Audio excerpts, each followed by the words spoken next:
Hey, wonderful badgers. So today we are learning about the law of conservation of mass, and we have this little yeast lab right here that we're going to do.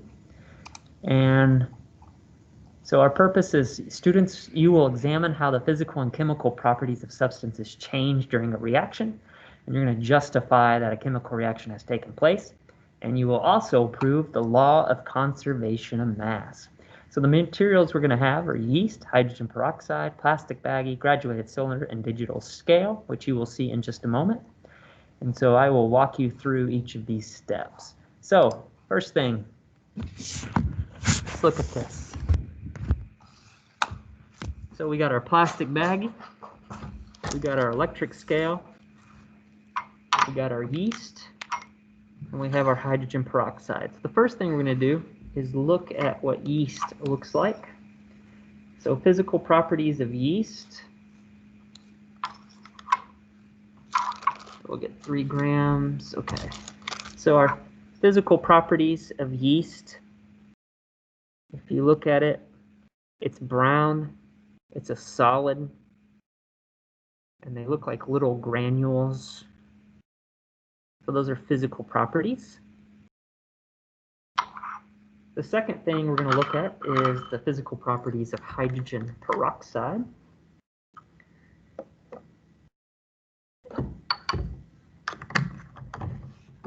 And there's your hydrogen peroxide. It's just like water, it's clear. It's a liquid. Not much to it.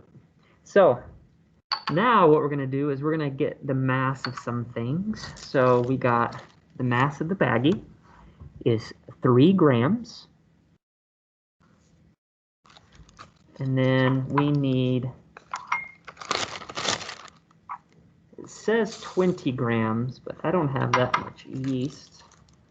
But we'll see how much that is. That is 2 grams. We'll go ahead and do a whole packet and see how many grams that is.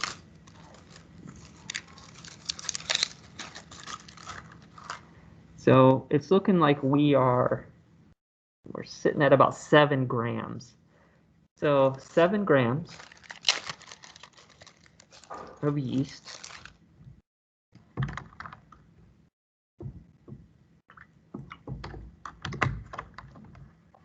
And then we're going to see how much this graduated cylinder weighs. 10 grams. So we're going to try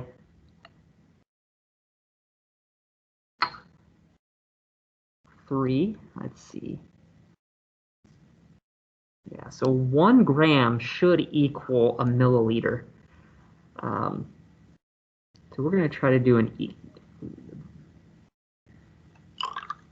So 520, 1/4 the amount. So I need, so I'm gonna put this all in here. I did this earlier and it wasn't enough. So I'm gonna go equal proportions and see what happens. So the yeast with the baggie is 10 grams. And then I'm going to put the graduated cylinder in here. And then we're going to get the mass of the entire system. I'm going to get some air out of there. And I'm going to seal it.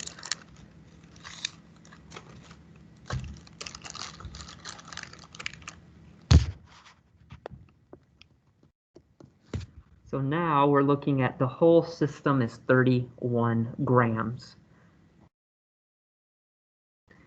So now what we do is we're going to keep the bag sealed, and we're going to pour the graduated cylinder over while the bag is sealed.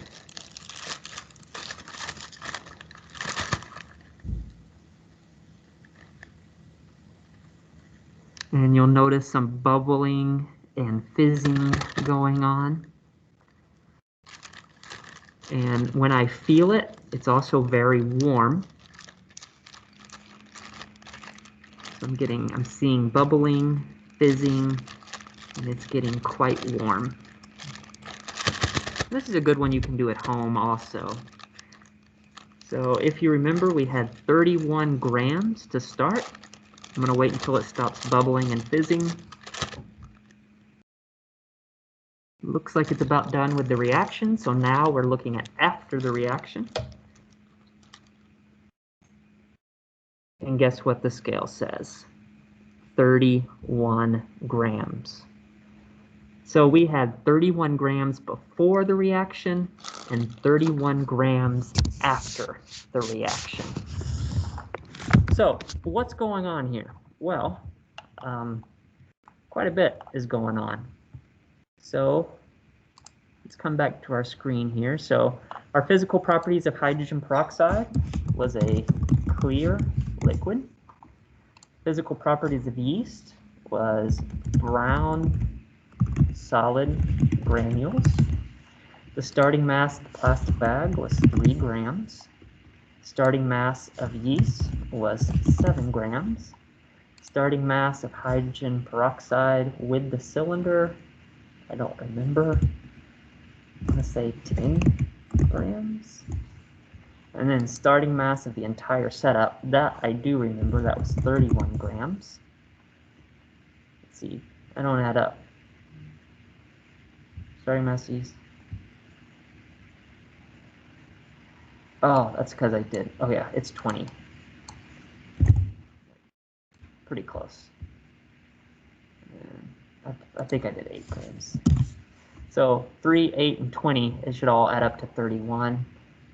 So after we mixed it, we saw fizzing, bubbling,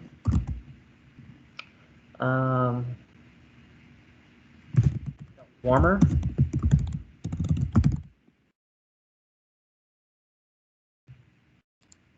Mass of setup, the mass was the same. So these observations, fizzing, bubbling, it felt warmer, are signs that it was a chemical reaction. So the mass before was 31 grams, mass after was 31 grams. That proves the law of conservation of mass. So why does the yeast bubble when mixed with the hydrogen peroxide?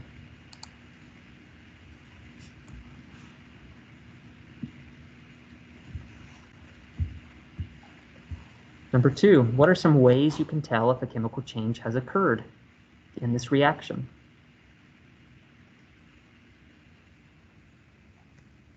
Feel free to pause to give yourself time to type. Number 3, how does the amount of mass present at the beginning of the reaction compare to the amount of mass at the end of the reaction?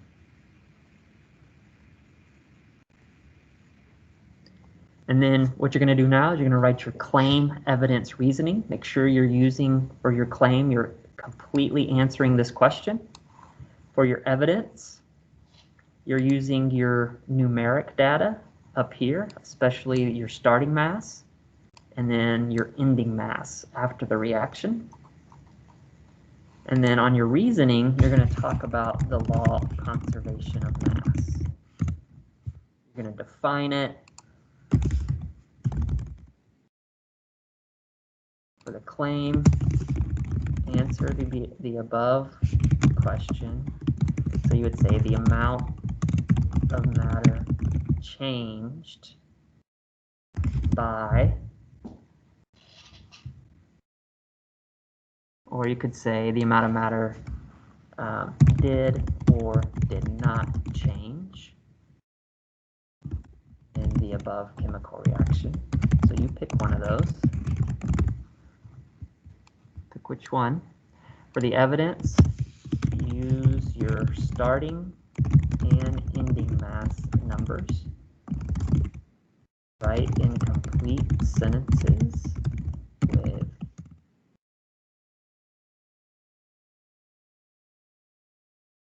letter to start your sentence and